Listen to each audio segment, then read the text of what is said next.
Assalamualaikum warahmatullahi wabarakatuh. Waalaikumsalam Perkenalkan kami dari warahmatullahi. kelompok 7. Di sini kami akan mempresentasikan tentang patogen pada aquaculture. Nah, untuk anggotanya sendiri ada saya Kaisan Sananta Fauzi. Halo, ada saya Sigen Perdana. Dan saya Milania Kesetiasa. Lalu berikutnya tentang virus ini akan dibacakan oleh teman saya yang bernama Milan. Oke, yang pertama adalah virus. Di sini yang akan kami jelaskan adalah virus White Spot Syndrome Virus atau WSSV. Virus itu sendiri adalah mikroba menular yang terdiri dari segmen asam nukleat, baik DNA atau RNA, yang dikelilingi oleh subung protein. Virus tidak dapat bereplikasi sendiri. Sebaliknya, dia harus menginfeksi sel dan menggunakan komponen sel inang untuk membuat salinan dirinya sendiri. Untuk pengertian WSSV sendiri adalah virus DNA beruntai ganda dari famili Nymphalidae yang menyerang krustase seperti udang dan lobster. Virus ini menjadi salah satu patogen paling merugikan dalam budidaya aquaculture. Nah, virus ini menyebabkan penyakit white spot atau bintik putih pada kutikula, terus kerusakan organ internal seperti hepatopankreas, dan mortalitas massal dalam waktu singkat. Biasanya kematian ini pada 2-10 hari. Nah, WSSV ini menyebar cepat melalui air, kontak langsung antar udang maupun melalui faktor lain, sehingga sering menimbulkan kerugian ekonomi besar di industri aquaculture. Untuk karakteristiknya, untuk morfologi WSSV ini berbentuk batang atau basil dengan panjang 250-380, merupakan bakteri non-motil atau tidak bergerak dan sehingga tidak memiliki flagel. Tumbuh dan menginfeksi berat di suhu optimal 18-30 derajat Celcius. Terus tidak dapat dikultur pada media agar, biasanya dikultur langsung pada udang atau lobster. Produk utamanya adalah protein struktural VP28 dan protein non-struktural. Untuk siklus hidup WSSV atau white spot ini, virus masuk melalui insang atau epitel. Nah, kemudian virus ini akan bereplikasi di inti sel, kemudian membentuk partikel baru. Partikel baru ini kemudian akan dilepaskan nih ke jaringan lain. Nah, penyebaran WSSV ini melalui air dan dapat bertahan di sedimen hingga 20 bulan. Nah, untuk gejala klinisnya, pada udang atau krustase biasanya muncul bintik pada exoskeleton, terus hepatopankreas membesar, kemudian udang akan melemah dan akan mati mendadak. Patogenesisnya, protein WSSV mengubah metabolisme dengan mengaktifkan jalur pentose fosfat dan meningkatkan NADPH dan ribose 5-fosfat untuk meningkatkan replikasi virus. Dan cara pengendaliannya adalah dengan menerapkan biosecurity yang ketat, terus menyeleksi induk tahan, dan melakukan RNA interference, dan mengadakan vaksin DNA atau RNA. Kemudian akan dilanjut parasit oleh Iza. Oke, selanjutnya saya akan menjelaskan tentang parasit, yaitu parasit saprolegniasis.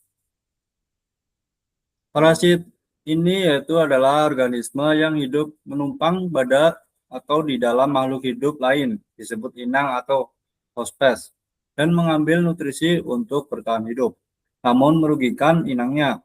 Parasit ini memberi manfaat, sebaliknya sering menyebabkan penyakit, alergi, atau kerusakan jaringan pada inang. Lalu spesies ini adalah penyakit yang disebabkan oleh Ommicat genus Saprolegnia, terutama Saprolegnia parasitica, yang menyerang ikan dan telur ikan. Penyakit ini ditandai dengan munculnya lapisan kapas putih pada kulit atau telur yang sebenarnya merupakan kumpulan hifa jamur. Infeksi biasanya terjadi pada ikan yang mengalami luka atau stres lingkungan dan dapat menyebabkan kerugian besar di hektari karena tingginya mortalitas telur. Saprolegnia menghasilkan enzim yang merusak jaringan inang sehingga memperparah kerusakan epitel dan memudahkan infeksi sekunder. Lalu ada karakteristiknya sendiri. Bentuk morfologinya itu hifa panjang, bercabang, tidak bersepta, termasuk zoospora, motil atau bergerak dengan 2 flagel. Lalu tumbuh pada suhu optimal 15 sampai 25 derajat Celcius, lalu bersifat aerob obligate, membutuhkan oksigen bebas O2 untuk hidup. Lalu bentuk pada agar yaitu koloni seperti kapas putih keabu-abuan. Lalu produk utamanya adalah enzim protase, lipase, dan selulase. Lalu jamur ini bersifat parasit superficial pada permukaan yang kronis, dapat menutupi hingga 80% bagian tubuh ikan. Lalu siklus hidupnya dimulai dari spora menjadi zoospora bermotil sampai menjadi encysmen dan bergeminasi sampai hifa dan berproduksi sporanium baru. Lalu patogenesisnya hifa menembus jaringan ikan, enzim akan merusak epitel serta menyebabkan nekrosis dan infeksi sekunder. Lalu gejala klinisnya bisa terjadi seperti bentuk lesis kapas putih pada tubuh ikan, lalu terjadi kerusakan insang, lalu menyebabkan mortalitas tinggi pada telur. Lalu pengendaliannya adalah perbaikan kualitas air, lalu dapat menggunakan fungisida ramah lingkungan dan penggunaan probiotik ikan. Lalu selanjutnya akan dijelaskan pada Keisan. Lalu yang terakhir itu ada bakteri atau Streptococcus iniae. Nah, untuk penjelasannya itu bakteri adalah mikroorganisme prokariotik bersel tunggal yang berurusan mikroskopis atau umumnya berukuran 0,5 hingga 5 dan tidak memiliki inti sel sejati. Sebagai salah satu bentuk kehidupan tertua, mereka hidup di berbagai habitat, tanah, air, tubuh, makhluk hidup, dengan bentuk batang, bola, atau spiral. Bakteri bereproduksi terutama melalui pembelahan bibit dan berperan krusial dalam ekosistem. Nah, Streptococcus iniae adalah bakteri gram positif berbentuk kokus berantai yang dikenal sebagai patogen penting pada ikan budidaya, termasuk tilapia, salmon, dan ikan hias. Infeksi Streptococcus iniae sendiri dapat menyebabkan penyakit sistemik berupa meningoencephalitis, sepsis, dan lesi kulit pada ikan.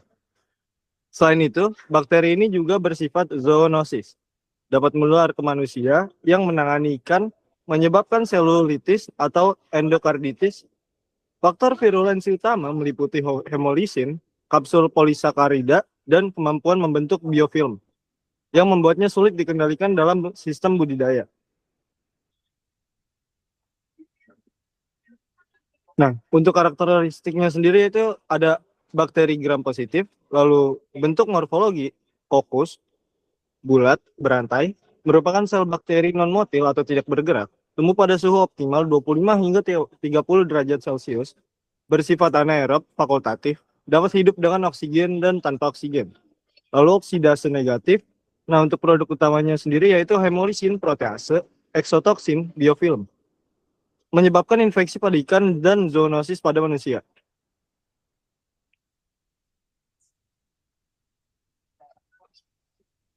Next.